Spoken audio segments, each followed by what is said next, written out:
मित्रांनो, मासिक पाळीचे ते 4 ते 5 दिवस कोणत्याही जोडप्यासाठी एका खडतर उपवासासारखे असतात.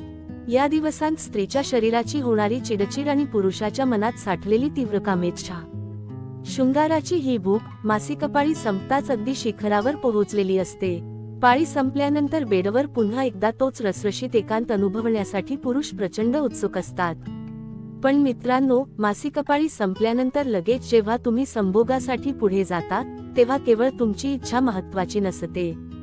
पाळीनंतर स्त्रीची योनी आणि तिची कामुक मानसिकता यामध्ये कमालीचे बदल झालेले असतात. अनेक पुरुषांना पाळीनंतर पहिल्यांदा संभोग करताना नक्की काय काळजी घ्यावी हे माहीत नसतं, ज्यामुळे स्त्रीला आनंदाऐवजी वेदना होऊ शकतात. आजच्या व्हिडिओमध्ये आपण पाळीनंतरच्या संभोगाबद्दल, योनीच्या संवेदनशीलतेबद्दल आणि लिंग प्रवेशाच्या योग्य पद्धतीबद्दल अत्यंत मोकळेपणाने आणि शास्त्रीय दृष्टिकोनातून जाणून घेणार आहोत. चला तर मग या प्रवासाला सुरुवात करूया. पाळीनंतर योनी आणि शरीरात होणारे कामुक बदल. मित्रांनो, पाळी संपल्यानंतर पहिल्या किंवा दुसऱ्या दिवशी स्त्रीच्या शरीरात इस्ट्रोजेन नावाचं सेक्स हार्मोन वेगाने वाढू लागतं. याचा अर्थ असा की या दिवसांत तिची कामेच्छा अगदी तीव्र असते. तिला स्वतःलाही पुरुषाच्या स्पर्शाची आणि मिठीची प्रचंड ओढ लागलेली असते. पण वैज्ञानिक दृष्टिकोनातून पाळीनंतर लगेच योनीच्या आतील त्वचा कमालीची नाजूक आणि संवेदनशील झालेली असते. अशा वेळी जर पुरुषाने घाईघाईने थेट लिंग प्रवेश करण्याचा प्रयत्न केला तर कोरडेपणामुळे योनीला जखम होऊ शकते किंवा जळजळ होऊ शकते. म्हणूनच या खास दिवसांतील शृंगार कसा असावा हे आपण 5 मुद्द्यांमध्ये समजून घेऊया. पाळीनंतर संभोगाचे 5 गुप्त आणि महत्त्वाचे नियम. 1. योनीचा कोरडेपणा आणि स्पर्शाचे महत्त्व. पाळी संपल्यानंतर लगेच योनीमध्ये नैसर्गिक ओलावा किंवा चिकटपणा थोडा कमी असतो. अशा वेळी जर तुम्ही थेट संभोग सुरू केला तर लिंगाच्या घर्षणामुळे स्त्रीला वेदना होतील. म्हणूनच सुरुवातीला कमीत कमी 10 ते 15 मिनिटे फक्त फोरप्ले करा. तिच्या शरीराला कुरवाळा, तिच्या संवेदनशील भागांना स्पर्श करा, चुंबन घ्या.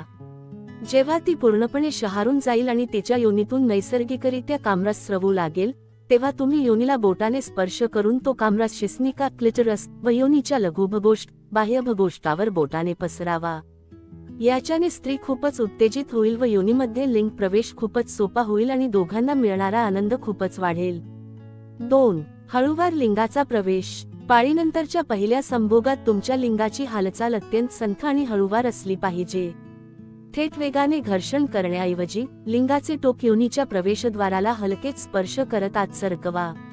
यामुळे तिच्या संवेदनशील क्लिटोरिसला आणि योनीच्या नसांना एक सुखद धक्का बसेल, ज्यामुळे तिची उत्तेजना द्विगुणित होईल. 3. संभोगाची सर्वोत्तम पोझिशन. या दिवसांत स्त्रीच्या कंबर आणि पाठीवर हलका ताण असू शकतो.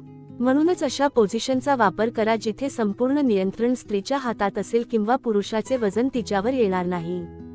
मिशनरी पोझिशन मध्ये करताना कल्पकतेने तिच्या कंबरेखाली मऊ उशी ठेवा, ज्यामुळे लिंग योनीच्या आत योग्य कोनात जाईल आणि घर्षण अधिक सुखद होईल. 4. गर्भधारणेचा धोका आणि सुरक्षितता. अनेक पुरुषांना असं वाटतं की पाळी संपल्या संभोग केल्यास गर्भ राहत नाही.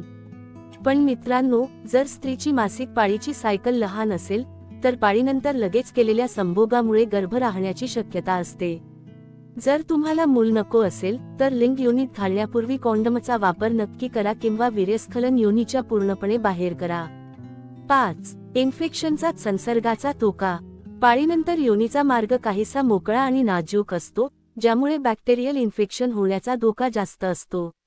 म्हणूनच संभोग सुरू करण्यापूर्वी आणि वीर्यस्खलन झाल्यानंतर दोघांनीही आपली योनी आणि लिंग स्वच्छ पाण्याने धुणे अत्यंत गरजेचे आहे. यामुळे तुमचे कामजीवन दीर्घकाळ निरोगी राहील. कामवीरांसाठी खास सल्ला, प्रो टिप.